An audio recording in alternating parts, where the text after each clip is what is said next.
Welcome to Succession Stories, Insights for Next Generation Entrepreneurs. I'm Laurie Barkman. I've spent my career bringing an entrepreneurial approach to mature companies struggling with change. As an outside executive of a third-generation, 120-year-old company, I was part of a long-term succession plan. Now I work with entrepreneurs, privately held companies, and family businesses to develop innovations that create enterprise value and transition plans to achieve their long-term goals. On this podcast, listen in while I talk with entrepreneurs who are driving innovation and culture change. I speak with owners who successfully transition their company and others who experience disappointment along the way. Guests also include experts in multi-generational businesses and entrepreneurship. If you are a next-generation entrepreneur looking for inspiration to grow and thrive, or an owner who can't figure out the best way to transition their closely held company, this podcast is for you. On today's episode, I'm thrilled to be joined by Jim Rooney. Jim is an entrepreneur and author of the book, A Different Way to Win, Dan Rooney's story from the Super Bowl to the Rooney Rule. Jim wrote the book about his father and the family business, the Pittsburgh Steelers, a $2.5 billion enterprise with millions of loyal fans around the world. We talked about Dan Rooney's legacy, from his successful career in sports to the leadership ethos of the Steeler enterprise, to the creation of the NFL policy regarding league teams to interview ethnic minority candidates for head coaching and senior football operations jobs. Jim shared some powerful stories about how Dan Rooney inspired leadership and influenced a culture that still endures today. Some of Dan Rooney's business principles that we discussed were how to run a successful business that has meaning beyond the bottom line, and how to take the long view even if others focus on short-term gains. And sometimes it has to get worse before it gets better. Even if you're not a football or a Steelers fan, I think you'll enjoy hearing about Dan Rooney's legacy of leadership. Jim, welcome to Succession Stories. I'm really excited you're here. I'm super excited to talk with you today. I live in Pittsburgh, and I certainly know the Rooney name and its affiliation with football and the family enterprise, the Pittsburgh Steelers. The name may not be familiar to people if they don't watch football, but I imagine that with all the fans all over the world, it is a team that people know. There's Steeler bars literally everywhere, and even in cities you least expect. The team is the seventh oldest in the NFL, and there's a strong, strong legacy for the Pittsburgh Steelers. As a way to get started, I thought we could talk about, did you know when you were growing up how important the Steelers were to their fans? And I was curious, at what point did you really start to appreciate the notoriety of the team as a beloved brand? Well, first, thank you for having me. It's great to be with you, Laurie. And I think what you're doing is very interesting and cool. And so I'm glad you've asked me to be a part of it. So I guess I would say that we have been involved really in the sports industry for more than 100 years, if you count my grandfather's contribution, and certainly his contribution to the Steelers as its founder is significant. So this is an industry that we've known. I would say that we've made a contribution to building it and developing it into what it has become in many ways, and sometimes trying to caution against some of the massive growth, because I think that sometimes the growth of the industry does have an impact on the sport. And I think that although we've made it more available to folks, I think sometimes the quality of the sport does suffer when the business gets too far out in front of the sport. So that's something that I think the members of my family that have been involved in this industry have tried to pay attention to.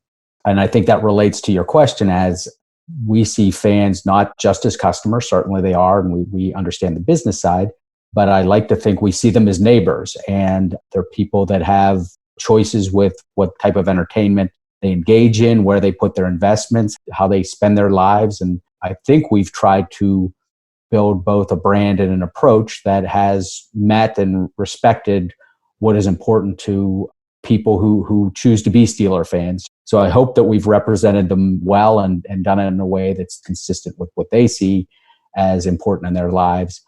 I guess more specifically, you said, when did I recognize that? I always say, I don't know if I was 4 or 5 years old, but I remember being in this hotel lobby at a very young age and someone asking me if I had tickets and that they would buy them from me. And I didn't know what tickets were, but I was interested in the idea that someone was going to buy these things from me. So my mother grabbed my arm and pulled me away. But from that day forward, I knew that there was something a little different there. You knew at that point that you had some special access that maybe some others wanted to get. And I like your comment about being a neighbor. It's not just the team and the audience, but how can you be neighbors? That's an interesting point for a brand, is expanding that horizon. So thanks, Jim, for sharing that background.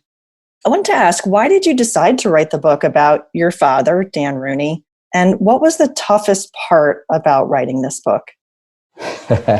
Well, a lot of people have come up to me over the last year who are pretty successful and say, oh, I thought about writing a book. And I usually say, go ahead and write it. But I say it is not an easy process. So writing a book is a challenge, I think, in any circumstance. Even great writers talk about those challenges. And I don't put myself in that category, but I think we put a good project together. And the reason is, there's a lot of books on leadership out there. And I think that, I've read many of them. I have been motivated by many of the books and the concepts behind the books, things ranging from self-help to the alpha male model and everything in between. And I think that leadership is something that's important. I think my father's approach to leadership was one that really respected both the hardcore standards that are important to success, but also what unfortunately are called the softer sides. I would call them the things that build stability and continuity, those things that are more sublime, more subtle. I think they're every bit as important to leadership. And I think those that follow look for those clues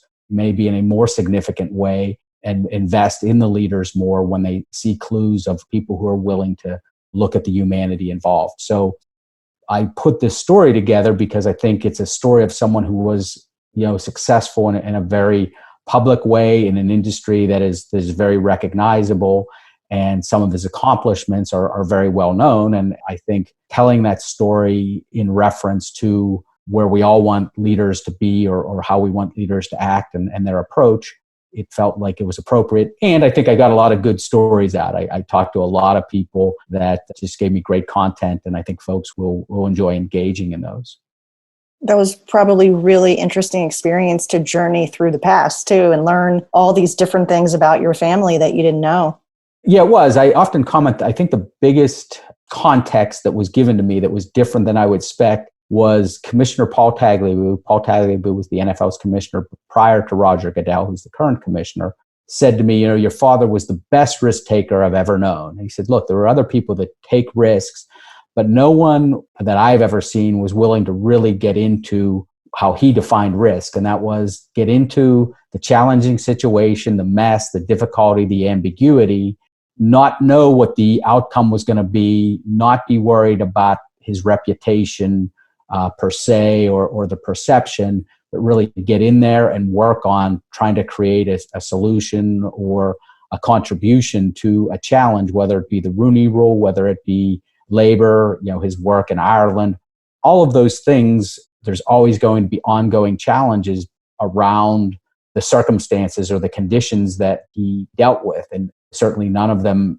his contribution didn't ultimately create the silver bullet that saved things, but he was always willing to go in there and make a substantial contribution to get involved in a way that was significant and critical and deal with it over the long run in a way that I think a lot of other people don't. And so that reference point or context of risk, my father is pretty much an old white dude, especially if you saw him in the last 30 years of his life, but really was this risk taker and really was a change agent and was committed to trying to make meaningful change.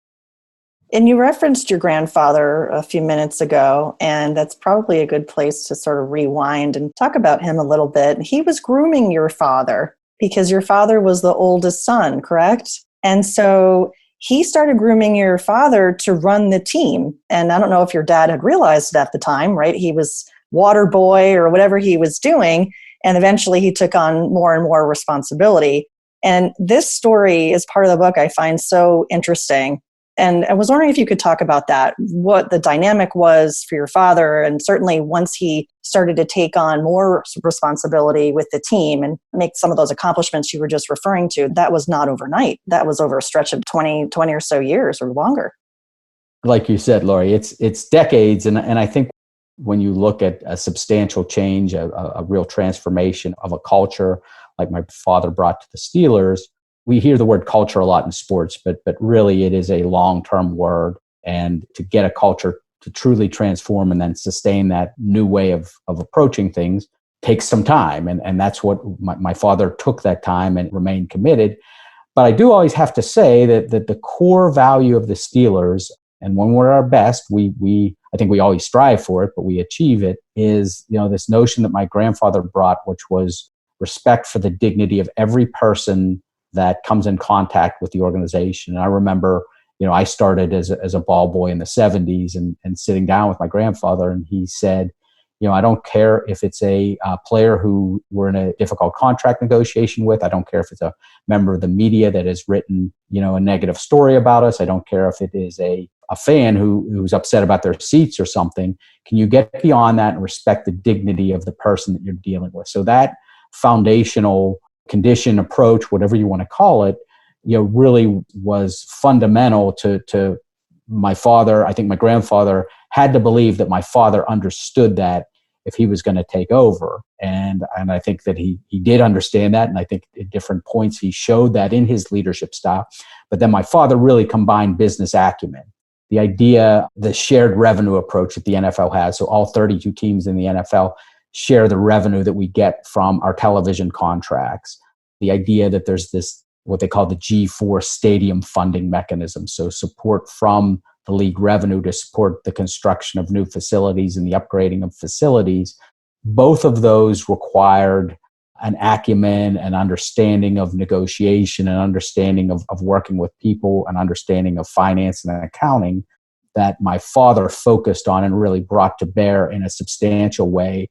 That really wasn't the focus of my grandfather. My grandfather was a great promoter and really did a good job with that. But my father really brought that, more complete management business approach to really everything he did. And I think combining that with the fundamental belief my grandfather had around human dignity really became the platform or basis of my father's success. That's, I think, a really interesting way to talk about that generational transition, was that your grandfather was the founder and the entrepreneur, and he got the team launched, and that was about promoting and getting it off the ground. And those are challenging early years, and he had a lot to figure out. And then when your dad came in, college educated, had the business acumen, and just a different philosophy grounded in your grandfather's philosophy, of course, about dignity. But one quote that stood out to me in the book I thought was really interesting, and probably a lot of family businesses could relate to, is he was managing the team with Art's advice ringing in his ears. Do it your way, but don't screw it up. I just thought that was a great quote. Yeah, I don't know if that's our Irish heritage or if everyone's heritage has that, but there's a way we support each other and have each other's back in our family like no one else. We can mess with each other, but you can never mess with a family member. And I think all families carry that to some degree. But the other side of that is, my grandfather, who is known as this real gentle man. He had a tough side to him, and he understood that my father, had developed skills that he didn't have. But at the end of the day, the expectation was that he would get things done. And, I think that's what he meant there is look, I won't get in your business, but you better get it done. And he said that to my father, and that was clear. And I remember him saying it to me. Now I was in my teenage years, so the responsibility wasn't as great, but that was, as gentle and as kind as my grandfather is known. And I saw him treat so many like that with the family. He did that, but he also had that other side of the coin where he had high expectations and wasn't afraid to let us know that. Yeah, for sure. Understandable. And you referenced a few of the innovations that your father brought to life for the Steelers and the NFL in total. And I wanted to circle back to that because I think that's a really important part of the story. And I was wondering if you could share a little more about some of these innovations, which ones in particular stood out to you. And that's such a great question because I think because of the last 30, 40 years of our lives, we think of innovation as solely technological. And certainly there always need to be process improvements either ahead of or along with some of these technological improvements. And if you look at my father's career, he brought some of the most significant business process improvements to an industry that now has this massive footprint. You look at the television sharing deal, and when that came about, baseball was by far and away the biggest sport in America in the 50s and 60s. No one would have ever thought that anyone could overcome baseball as the most significant player in the sports industry. You look at the stadium model, and there's a lot of tax dollars that go into these facilities, and that frustrates a lot of people. And I understand that deeply and have been engaged in many, many conversations with that. My father's approach was, look, we have to demonstrate that we're willing to make some type of contribution to these facilities if we're going to have any type of positive relationship with the taxpayers, who, by the way, are our neighbors and fan bases. So we have to find ways to build some accommodation, some relationship with them. So there was, this innovation there was understanding the marketplace and understanding that they were already making a contribution. A lot of people didn't like making that contribution. And how are you going to meet that? And how do you build a relationship that has reciprocity? Even if people don't necessarily like the fact, I think the notion that we did it, that my father built in this G3 and then G4 mechanism, a substantial finance mechanism. People may not even completely know what it is, but that he took the time to sort of understand that process had to be in place. It had to be solid. It had to be equitable amongst the owners, but that it was about reciprocity. It was about building a relationship that is meaningful with the fans and showing that. You look at the labor deals that he did. Certainly he was, decades ahead of the rest of the NFL when it came to free agency. He understood that free agency for players was just going to be essential, that they saw that as their number one priority. So he went beyond sort of the concern that we could never have free agency, it was going to tear the league apart, to what really was behind the concern of player movement, and it was competitive balance amongst the teams. So the idea that you have competitive balance and the mechanisms that were built into the collective bargaining agreements, he started in the mid 70s with those notions and some of those plans. There's an agreement that I talk about in the book, the Anderson-Rooney agreement, that was back in 97, and you didn't get free agency in a significant way until back in 77 was the Rooney-Anderson agreement. You didn't get free agency until the mid 1990s. So he was sort of 20 years ahead of the time with that process. And then obviously the Rooney Rule, which again, that process needs to be improved. And my father would be the first person to say it needs to be improved. But at the time, he really brought forward the conversation. He brought the best practices that were available in industry back in 2003 when he created the Rooney Rule. He was able to build a consensus. He was able to make a substantial improvement to hiring, and now that process is used in different forms. But the Rooney Rule has really become either the direct best practice in diversity hiring or the inspiration for the improvements. Obviously, as I said, those things have to be continually improved, and my father understood that. But that commitment to innovation and process improvement, I think, really was the hallmark of his career. Innovation and process improvement. And you shared some really great examples of that. So if we keep talking about the Rooney Rule, one of the things that stood out to me in the book was the quote from your father and the lessons from your father about how to run a successful business that has meaning beyond the bottom line. And what better way maybe to talk about the Rooney Rule a little more deeply than using that quote as a springboard. And some of our listeners might not be familiar with the Rooney Rule and what it means. And so I was wondering if you could share a little more background about that. And I'd love to hear what the Rooney Rule means to you. Right. So to give you some background, in 1920, the NFL began. We just celebrated our 100th season last year. The first season of the NFL was 1920, and there was actually an African-American player coach. So he both played and coached. I think the team's name was the Akron Pros back then, and his name was Fritz Pollard.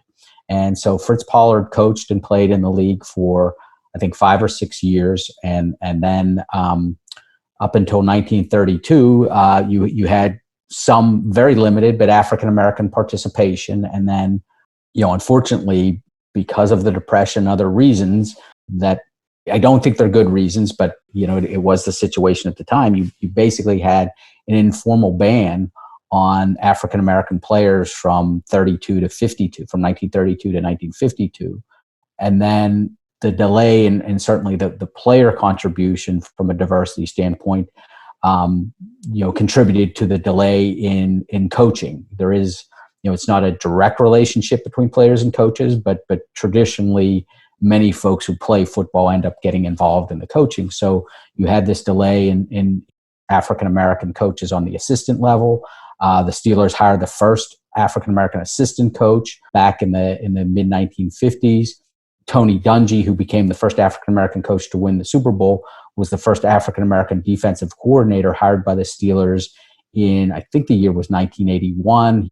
And there were a couple other big industry partners that actually were pushed because of some legal pressure to change, but they had begun to create what they call the diverse candidate slate practice within the hiring process. So the idea that you would ensure that there's at least some diversity in the final X number of candidates, whether it's 3 or 5 or what have you, but that there's some diversity in that candidate pool. And so the NFL's requirement, which is the Rooney Rule, is that there is at least one minority in the candidate pool for the head coach or the general manager, which are the two top jobs in the football operations. So that's sort of where it came from. And my father led the committee. He was chairman of the NFL's diversity committee that was established because of this study that Janice Madden did. And he, as I said, sort of brought together not only other NFL owners, but experts from all over industry who are wrestling with this problem. The other thing my father did, so for the next 20 years of his life, there's a gentleman named John Wooten, who was the second African-American player to play at the University of Colorado. He was one of the early African-American pioneers in the 50s and 60s in the NFL. And then he went on to become one of the first African-American scouts, the folks that look for talent.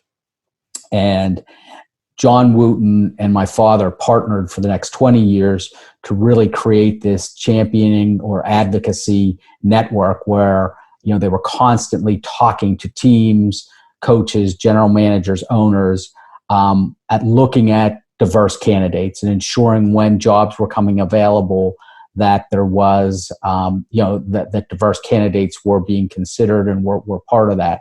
They create a whole host of processes within that include video interviews, that include having lists so people could be more and more familiar. Commissioner Tagliabue actually went to the networks and asked them to start focusing during the games on talking about some of the African-American assistant coaches, just to sort of bring a greater understanding of the availability of these folks and the contribution to others that really led this effort. And that was sort of where my father came from. Another side of the story that I think is important from my father's standpoint is, we've had 3 coaches in the last 50 years, and some teams have 3 coaches in 1 year. And, he conducted a very thorough process in hiring a coach. And it was very much about, understanding that someone carry the same beliefs and values as you. Do they have the competency, the ability to execute? And are they able and willing in his assessment to grow and develop? So when you get to the current Steelers situation, Bill Cowher, who was voted into the Hall of Fame, retired in 2008. And so we started a coaching search. And my father started with 37, moved down to 12, 4, and then 1. That is probably more than double the pool that most other people, look at when they're evaluating this type of job. But my father really understood and believed that, you're hiring a coach for decades, and you want someone that is going to play a role, probably the most significant role in your organization for a long period of time. And that stability, that continuity, that those are all going to be really important things. So you may be getting pressure from fans or the media to make a decision more quickly because there's this opening and there's this idea that these jobs are very competitive, which they are, but that you're going to miss a candidate. My father really felt like, well, there's more than one candidate. I always want to find the one that fits us best. So let's take time. Let's be more deliberative in the process. And in this case, they interviewed a gentleman named Ron Rivera who achieved the Rooney Rule requirement, but we ultimately hired Mike Tomlin, who is an African-American coach. And it was because of this thoroughness in how my father engaged the process that he really found someone who was more diverse, but wasn't sort of part of the official process of the rule, but in conducting this overall broader approach to interviewing and broadening the candidate pool, he found someone who may not look like him, but really carries the values and beliefs and approaches that the Rooneys have. And I think my father would say that Mike Tomlin and Kia, that conducting a process this way really achieve that. So that's sort of how I respond to the question about the Rooney Rule. Yeah, no, I think that's a fantastic description. What stands out to me, Jim, is that it really is something that goes beyond just the hiring process. It's about creating a greater understanding and appreciation for the environment and the culture that ultimately can lead to a diverse hiring process. But it's so much more than that, especially when you mentioned how your dad went to the commissioner and asked him to feature assistant coaches who are minorities, in their promotion pieces, and providing that background and extra bit of information about them. It's those things that I think the Rooney Rule probably stands for in a bigger picture. Am I right? Absolutely. And I think you're speaking to another component of it that I didn't touch on, but that was, I think when you create environments where you are more deliberative, you take more time. I know people don't like time in business, but when you take more time, you're more thorough.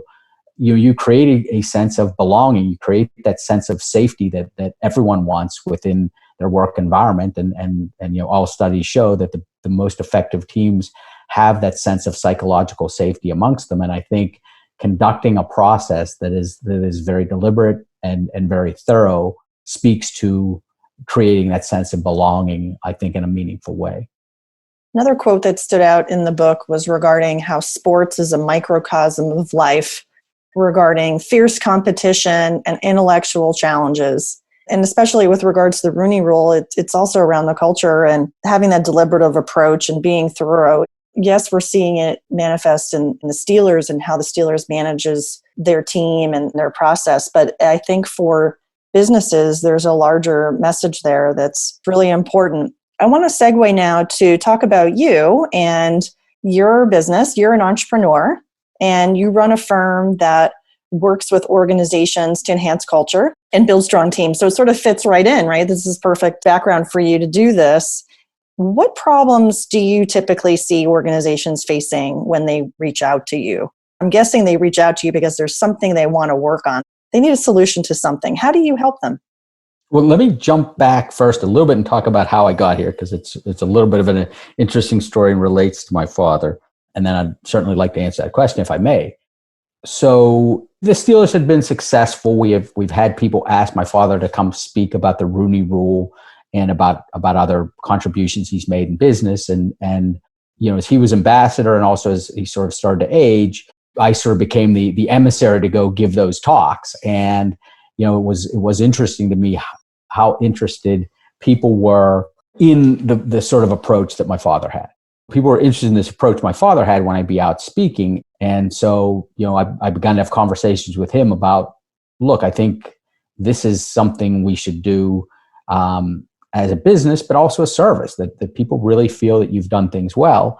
And so I remember having this conversation with him while he was ambassador to Ireland. I said, when you come back, don't waste your time with the Steelers. My brother's doing a good job there. Why don't you come and work with me? And he said, I'm not going to do that, but I want you to if this is really what you want to do, I'll work with you on it. And we actually found a program at Georgetown University that I went to, and it's a certificate program, but I went and learned organizational behavior. I work with my wife, who is a professional coach. So really looking at the ideas of the elements of culture, mindset, behavior, attitude, all of these things that have such a big influence on culture, and how my father approached that, and how the stories that I knew of his life could be effective are tools that I've tried to bring to bear. In terms of who needs these things, absolutely. It is usually a situation that folks who ask for culture help, have some sort of problem and with the way folks are engaging in the system. And, there's a whole host of things that I can do in terms of walking through an evaluation with the team, which is usually the first step, some type of individual interviews, and then some type of group interviews, and then maybe a process to review that. But ultimately where I get to is I'm putting a mirror up to the culture and or to the organization and how they approach themselves.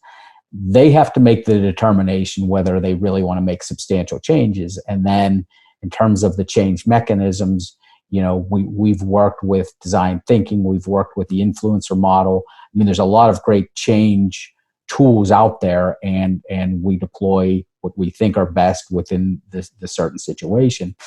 But to me, that upfront piece, I think we do really well, and helping folks gain an understanding of themselves is critical in terms of gathering that information.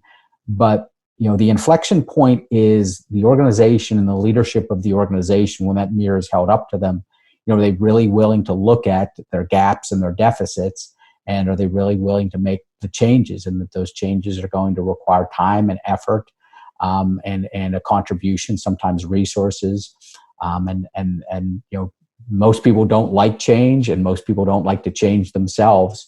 So it's something I really enjoy doing. I think it's something that we provide a really substantial contribution, but it's also something that at the end of the day, some people really want to make those changes and are able to have an effect, and some people aren't willing to really own their own role in what is not going well when we look at functioning, culture, all those different terms. I like what you said there, Jim. Most people don't like change. Change is hard. And especially when you're talking about teams, it's exponentially difficult. Starting with one person, you can sort of deal with it. But when you're dealing with teams and then a whole organization, so driving culture change, making an assessment, figuring out and being deliberative, and you providing tools, that's great. I like that a lot. What advice do you think your father would have for family businesses that are grooming the next generation of leaders?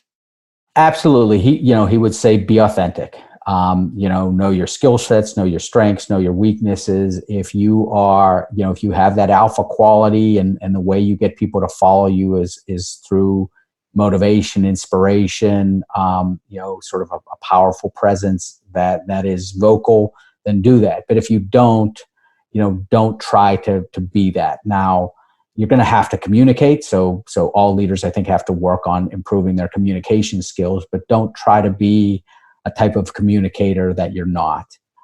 Be authentic. And if it is much more that people are going to be willing to follow you by, a quiet, showing up every day at 7 a.m.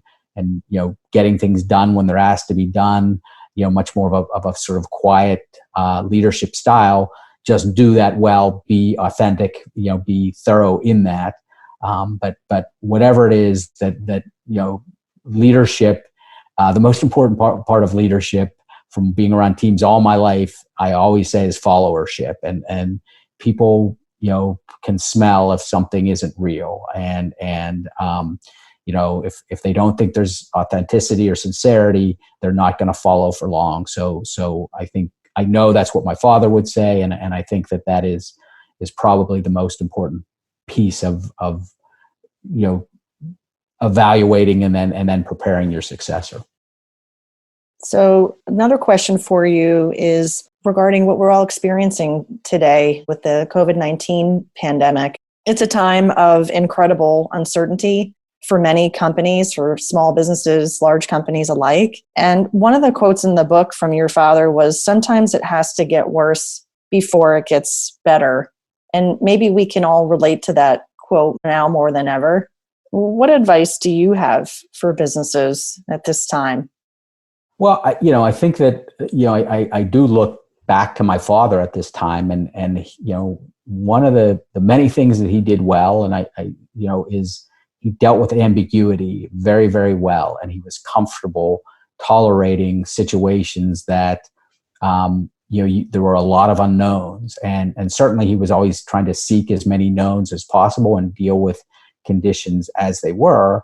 But he also understood, if you look at the work he did in Ireland, where he was heavily involved. He was not only ambassador of Ireland, but he he created a charitable effort that really became something akin to the United Way, and they are regularly, it's called the American Ireland Fund, and they're regularly pointed to as one of the most significant contributors to the peace process, and the fact that people would have the tools and resources that actually helped enhance the peace process when the large peace agreement came about in 1998. My father had started this back in the mid 70s, and I wanted to give a little bit of background there, but to understand the circumstances, he was in war zones, and I remember him and us being in Derry, a town in Northern Ireland. It looked like a World War II movie set, and there were piles of rubble on the ground that used to be buildings. There were very few hotels or very few restaurants. I mean, people just lived in this war zone type of mentality. Yet he always found those. John Hume, who is considered the Martin Luther King of the peace process in Ireland, lived in Derry, and my father always found and built relationships with those folks that were peddling hope, if you will, and dealing in hope.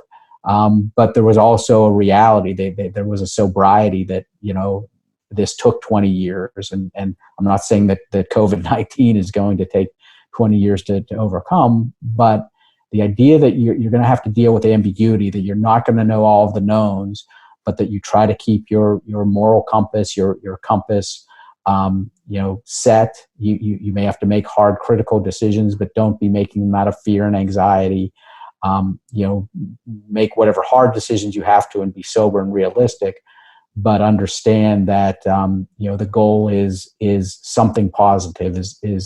Is ultimately that there will be hope, there will be an opportunity, there will be something down the road that you can get to, and to be striving for that amongst the ambiguity. That's what I saw my father do in many situations. I think Ireland is the most poignant and most obvious. But I think it's a good approach for right now that we have to deal with the knowns, but we also have to tolerate the unknown, and to do that with decency and respect and patience with each other. Hope is a very powerful thing. And having that compass set and not changing your compass out of fear and anxiety, I think that's an important point that you made too. And just as a follow-up, I was curious, do you and your team have any techniques that you use at this time? Are you doing anything to help keep your folks grounded and yourself? Well, it's funny because there's the work we do on culture, but we also have a business that does, we do business case analysis, basically market research. And we do some work for a lot of folks that are dealing with, are the frontline folks. So we're working with a couple innovation systems in hospitals, and we're also doing some work for some Department of Homeland Security first responder organizations. And so folks are very, very busy right now amongst my team, and trying to fill in and support and provide whatever capability we can. And it's actually taking away, and I'm trying to keep reminding all of us of one thing that we've done, and that is to really try to have mindfulness. And we actually start many meetings where we will do what is basically a meditation, and really get grounded, really have a focus on ourself, our emotions, our thoughts, our breathing, whatever sort of the well-being place we can get to really become more and more centered, so that we're able to listen to each other better. We're able to have more patience. We're able to be constructive, rather than critical is good, but cynical is not, and to create an environment that really values that. And we try to start with a real mindful approach. So a bit of meditation in each meeting.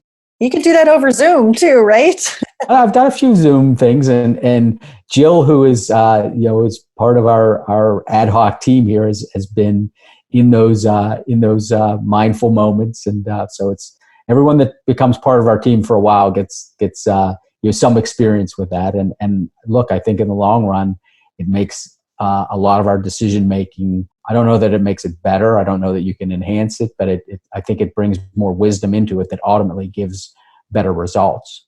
It also, I think, as a team sort of brings the human element forward and recognizes that, hey, we're all people and we all have feelings and we're all a little bit scared right now. Absolutely. And so that seems like a really important thing for you as the leader to not only condone it and say, hey, this is a good thing, but you're also part of it and leading it. So I think that's really special. It's interesting that you say that, because I'm going to speak to a group of students tomorrow. I'm speaking to a couple business school classes, sports industry classes over the next 6 weeks. I think we have 10 or 12 scheduled. We thought it was a way we could make a contribution. And, I am absolutely plan on starting with, some of the references to mindfulness and accepting the reality that there are a lot of unknowns here, and that anxiety and concern are not odd things to have. I think we all have to watch that we don't get obsessed with them or overtaken by them, but to accept the reality of the situation. I think the opposite of I think if you don't accept that, you're being a little delusional, and that's going to run a lot of problems for you. Yeah, for sure. So last question for you. I like to ask all of my guests if they have a favorite quote about entrepreneurship. What's yours? So, I know this is your favorite, something that you do, and I've been trying to think of an entrepreneurial quote, and I kind of hate to do this, but I went to my father's thing because I think that all entrepreneurs have to face this, and there are going to be times it's going to get worse before it gets better, and I think that, to me, means just gestation, that things take time, and you're going to have conditions that are tough, but that doesn't mean that things aren't developing, things aren't going to aren't getting better even while things are difficult, and that attitudes, mindsets of your competitors, your customers, all the things that you want to have happen may be happening at times when it's not directly in your control, and that's not necessarily a bad thing. I'm not saying that everyone should sit around and wait when times are tough, but to expect that they won't be, and that when they do come, that everything about them is negative. I don't think that's the best approach. Yeah, having patience and having that ability to be grounded, it kind of fits all together. Jim, thanks so much for joining me today. This was a lot of fun to talk to you. I really appreciate you being on Succession Stories. Laurie, thank you. It's great to be with you. And for our listeners, if you want to learn more about Jim Rooney's book and Dan Rooney's story, From the Super Bowl to the Rooney Rule, please visit adifferentwaytowin.com. Thanks for listening to the Succession Stories podcast. I hope you enjoyed this episode and that you'll consider sharing it with a friend. If you think it's worth 5 stars, please go to iTunes and rate it so that others can find it as well. I would love to hear from you. Tell me what insights inspired you today. And if you have suggestions for content, please let me know. You can reach me at Laurie Barkman on LinkedIn, Twitter, and Instagram, or send an email to successionstoriespodcast@gmail.com.